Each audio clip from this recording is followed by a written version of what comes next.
Kenapa bisa berpikir seperti itu, merespon seperti itu? Itu tadi belief-nya dia tadi di belakang. Programnya sudah terbiasa, refleksnya, respon dasarnya begitu ya.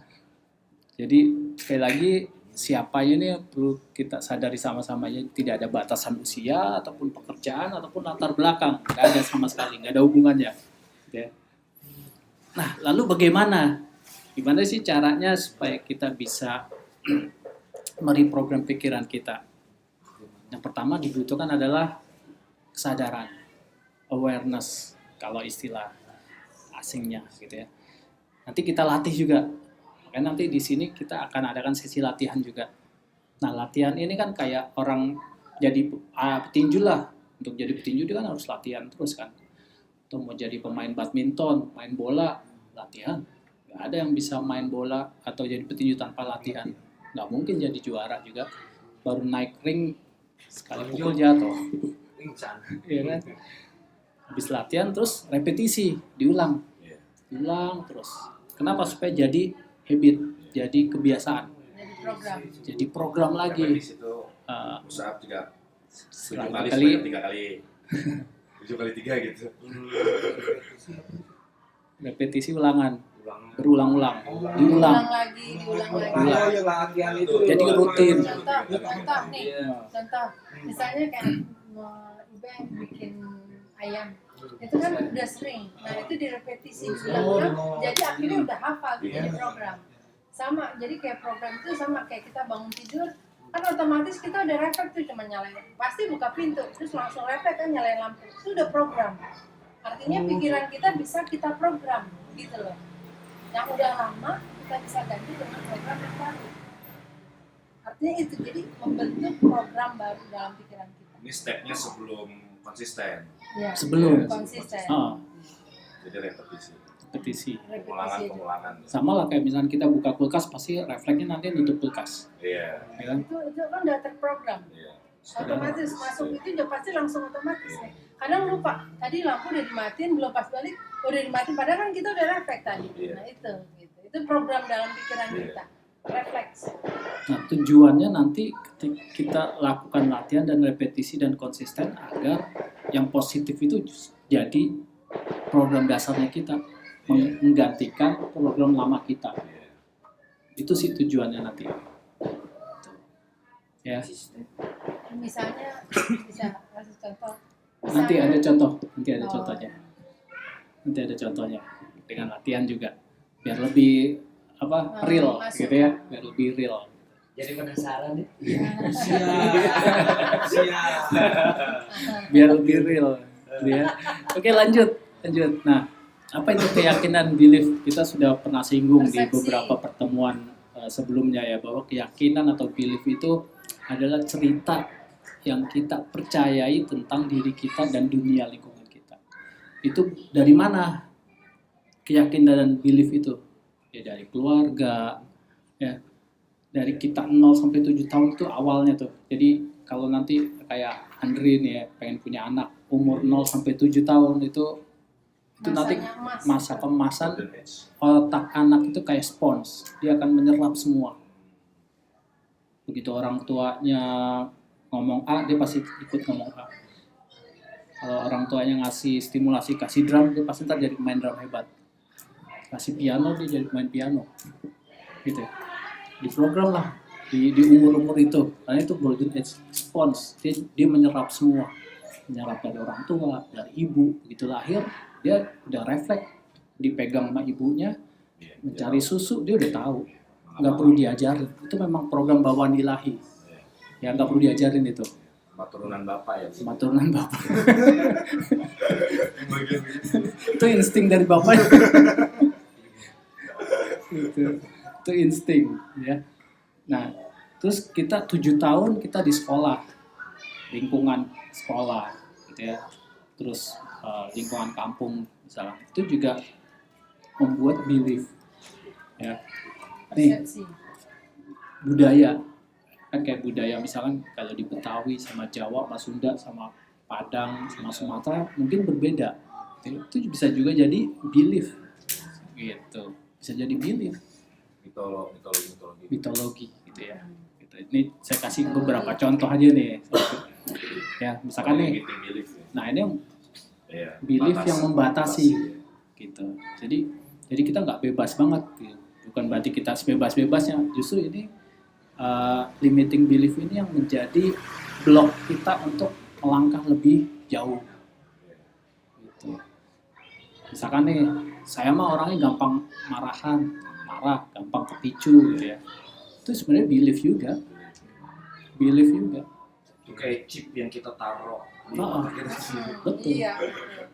Terus udah gitu dia mengafirmasi dirinya dia Iya, sendiri, akhirnya iya. dia Iya. sering ngomong saya gampang Gampang berarti marah. marah. Tubuh tuh nggak dengar semua ya marah dia, itu marah terus Atau kadang-kadang gampang kayak marah. limiting belief ini datangnya kayak dari figur otoritas kan. Iya. Kayaknya udah Terus selesai kita ya. afirmasi gitu. Betul. Itu Selesai jadi kayaknya. memang. Iya, Iya.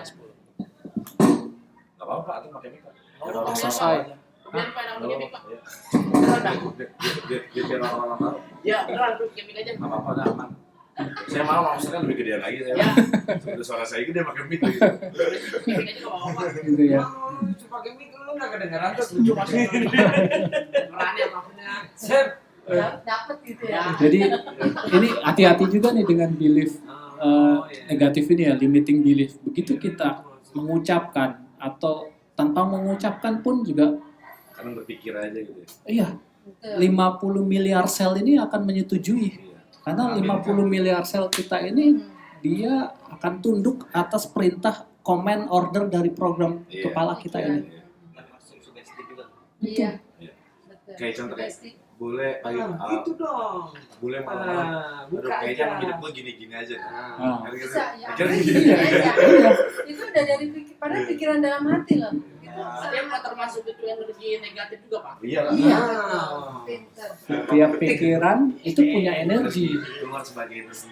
Setiap emosi punya energi. Berarti dari bangun tidur juga kita harus kayak positif, kita sehat, kita bisa. Betul. Iya, betul. Boleh diucapin misalnya kayak pagi Karena gitu. kalau kita udah mendukung, aduh kita sakit pasti kan sakit. Iya. Udah sakit. Saya pernah cerita di beberapa pertemuan minggu lalu ya, ada beberapa orang general check up gitu ya. Ternyata hasil check up-nya ketukar gitu. Yang orang sehat ketemu sama orang sakit, yang orang sakit ketemu yang sehat. Yang sehat jadi sakit, yang sakit jadi sehat. Begitu kuat pikiran. Sampai begitu. Gitu ya. Luar biasa Allah ciptakan. Nah ini belief ini sebenarnya kalau mau digali lebih banyak. Ini saya ngambil Ini sebenarnya beberapa satu-satunya contoh nih. udah Misalkan ini. udahlah hidup mah ngikut aja, nggak usah muluk-muluk. Iya. Nah, Ya enggak? Ini omongan Gen Z banget nih. Anjay.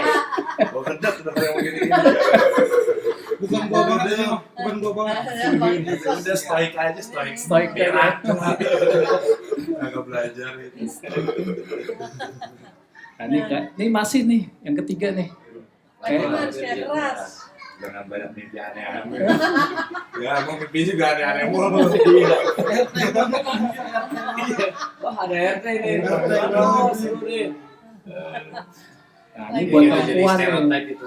Iya. Kita nggak usah kerja keras. Ya, buat perempuan nih. Waduh mah nanti juga tinggal ikut suami aja kan. Patriarki banget nih. Ya kan? Ya udah zaman sekarang kan. Ya udah hilang gitu. Jadi ya udah mulai kikis kan gitu ya. Tapi masih ada kan. Ada kelompok feminis. Masih ada gitu. Belief ini gitu ya. Wadan tuh perempuan. Ada tuh perempuan. Ibu masih Bu? Hah? Ibu masih mana? Jadi maaf ya kayaknya berarti. Iya nggak? Kayaknya agak ingin banget sama Betawi ya. Emang Nggak bukan tahu. orang Betawi nih. Iya. Bahkan nggak akrab kan tinggal bukan di Jakarta Bu ya? Di Jakarta sih. Oh, tapi yang bahasa ini nggak Nggak tahu bahasa. Orang tua NTB. Oh, NTB. Tapi lahir di Jakarta. Salam. Nah, nih. Lahir di Jakarta. Kasih Sebenarnya jempol dulu sih biar semangat. sama gitu. Saya juga lahir Jakarta tapi orang tua dari Solo. Oh, Saya lahir Jakarta tapi orang tua dari Nusa Tenggara Barat. Bima. Bima. Saya kebetulan di Tomang dulu, lahir di Tomang, besar di Tomang. Jadi masih tahu lah bahasa Betawi karena kanan iya, kiri iya. saya masih Betawi. Gitu. Masih Kalau- banyak. Jadi Sanwadon berarti Enggak, ngerti. Iya, bukan ngerti. orang Betawi banyak pendatang. Iya, kalau kita soalnya di kampung gitu. Jadi masih gaulnya sama anak-anak asli situ.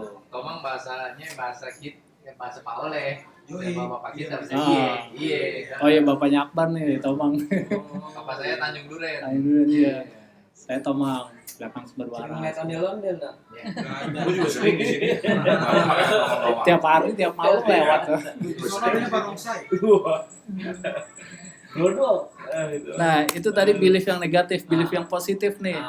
Nah, ini belief yang empowering, dia punya kekuatan. Gitu. Ya. Contoh-contohnya nih, misalkan nanti kita rubah nih yang negatif jadi positif. Ya, misalkan nih kalau udah punya belief kayak gini nih bagus nih. Ya, saya sedang belajar dan bisa berubah gitu ya. Saya punya hak untuk menentukan arah hidupku. Itu bukan disebut agak ego tuh. Saya punya hak untuk menentukan arah hidupku. Enggak juga. Enggak ego. Enggak Enggak juga. Ego tuh lu punya hak untuk menentukan arah hidup Ibeng. Nah, iya itu. Nah, ya. Ego itu Betul. ya, ego itu kita memaksakan kehendak kita orang lain. Orang lain. Iya. Oh ini Kita. banget. Untuk diri kita. Tapi kalau untuk Iya. diri kita gitu ya, dan tidak merugikan orang lain. Oh iya. Gitu. Kita tidak merugikan orang lain. Iya. Gitu. Jadi kita punya hak atau kita layak gitu. Untuk menentukan arah hidup kita layak sukses, hebat, kita layak bahagia. Layak Layak bahagia enggak? kita layak dapat project 1 miliar. Tapi kayak gitu-gitu juga nanti dicek lagi tuh, masih ada nggak belief negatif di balik itu, apa motivasinya gitu. Kan pernah saya kasih project 1 miliar, mundur, udahlah yang 100.000 aja, udah yang 1 juta Lebih aja cepat, gitu lebih ya. gampang. Ya, kenapa mungkin ada belief negatif yang lain. Saya mau udah nyampe 500 Pak. Oh gitu. Iya. Amin. Ngayalnya nih. Gak apa-apa, ngayal kan gratis. Iya, tapi yang saya bilang serius sama Ibing pulang sampai nanya sama Jatuh, itu ntar dulu udah 500 dari mana ya? Dia tanya, dari awal lah. Dari mana? Namanya orang nggak tahu. Kan omongan bisa jadi power bank. Mantap. Saya tuh gini, saya setiap pagi saya masih melakukan ini ya, aktivitas kayak journaling, menulis gitu ya. Saya setiap hari menulis, saya percaya hari ini saya belajar sesuatu. Saya percaya hari ini akan ada keajaiban yang datang ke saya. Nah, kemarin itu, ini serius nih kejadian di saya gitu ya. Kemarin saya meeting, rapat. Seharian tuh, capek banget. Kerjanya rapat ya. Pagi rapat sama calon partnernya ini dari kawan lama, tahu kawan lama, vendornya Asko gitu ya. Terus siang itu rapat sama vendor dari China, sore rapat vendor dari Perancis. Dalam rapat itu saya dapat ada kata-kata yang karena saya punya mindset gini juga, setiap yang datang ke saya, yang saya temui itu semuanya guru. Dari situ kita belajar. Jadi saya punya belief mindset seperti itu. Jadi ada satu pembicara dari China, itu masih muda loh mereka. Dia itu chef programmernya. Jadi ada perusahaan software house dari China. Itu masih muda, kisaran umurnya mungkin sekitaran 25-an ke bawah. Dari situ saya belajar, gitu. Kok dia bisa mendapatkan project internasional sampai software dia tuh dipakai di perusahaan besar di Kanada gitu ya. Saya tanya, kenapa kok kamu bisa begitu?